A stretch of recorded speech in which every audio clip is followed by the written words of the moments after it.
Now a man named Lazarus was sick. He was from Bethany, the village of Mary and her sister Martha. This Mary, whose brother Lazarus now lay sick, was the same one who poured perfume on the Lord and wiped his feet with her hair. So the sisters sent word to Jesus, "Lord, the one you love is sick." When he heard this, Jesus said, "This sickness will not end in death.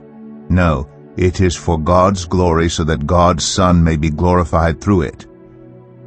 Now Jesus loved Martha and her sister and Lazarus. So when he heard that Lazarus was sick, he stayed where he was 2 more days. And then he said to his disciples, "Let us go back to Judea."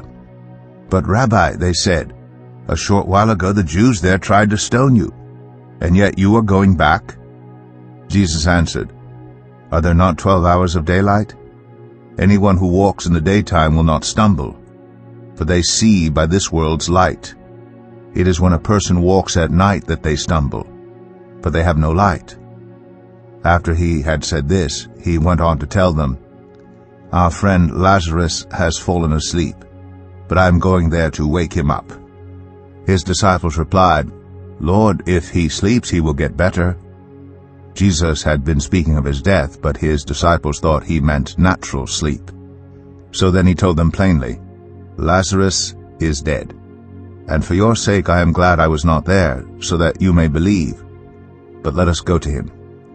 Then Thomas, also known as Didymus, said to the rest of the disciples, "Let us also go, that we may die with him." On his arrival, Jesus found that Lazarus had already been in the tomb for 4 days. Now Bethany was less than 2 miles from Jerusalem, and many Jews had come to Martha and Mary to comfort them in the loss of their brother.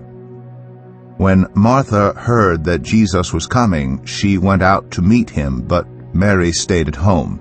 "Lord," Martha said to Jesus, "if you had been here, my brother would not have died. But I know that even now God will give you whatever you ask."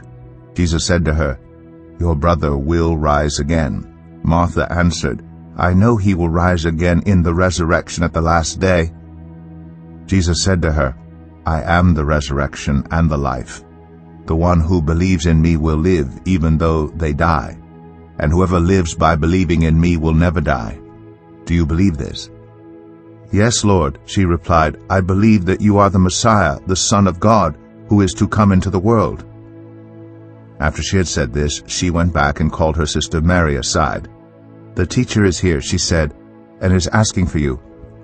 When Mary heard this, she got up quickly and went to him. Now Jesus had not yet entered the village, but was still at the place where Martha had met him. When the Jews, who had been with Mary in the house comforting her, noticed how quickly she got up and went out, they followed her, supposing she was going to the tomb to mourn there. When Mary reached the place where Jesus was and saw him, she fell at his feet and said, "Lord, if you had been here, my brother would not have died." When Jesus saw her weeping, and the Jews who had come along with her also weeping, he was deeply moved in spirit and troubled. "Where have you laid him?" he asked. "Come and see, Lord," they replied. Jesus wept. Then the Jews said, "See how he loved him." Jesus, once more deeply moved, came to the tomb. It was a cave with a stone laid across the entrance. "Take away the stone," he said. "But Lord," said Martha, the sister of the dead man, "by this time there is a bad odor, for he has been there 4 days." Then Jesus said, "Did I not tell you that if you believe you will see the glory of God?" So they took away the stone. Then Jesus looked up and said, "Father, I thank you that you have heard me. I knew that you always hear me, but I said this for the benefit of the people standing here, that they may believe that you sent me." When he had said this, Jesus called in a loud voice, "Lazarus, come out." The dead man came out, his hands and feet wrapped with strips of linen and a cloth around his face. Jesus said to them, "Take off the grave clothes and let him go." Therefore many of the Jews who had come to visit Mary and had seen what Jesus did believed in him.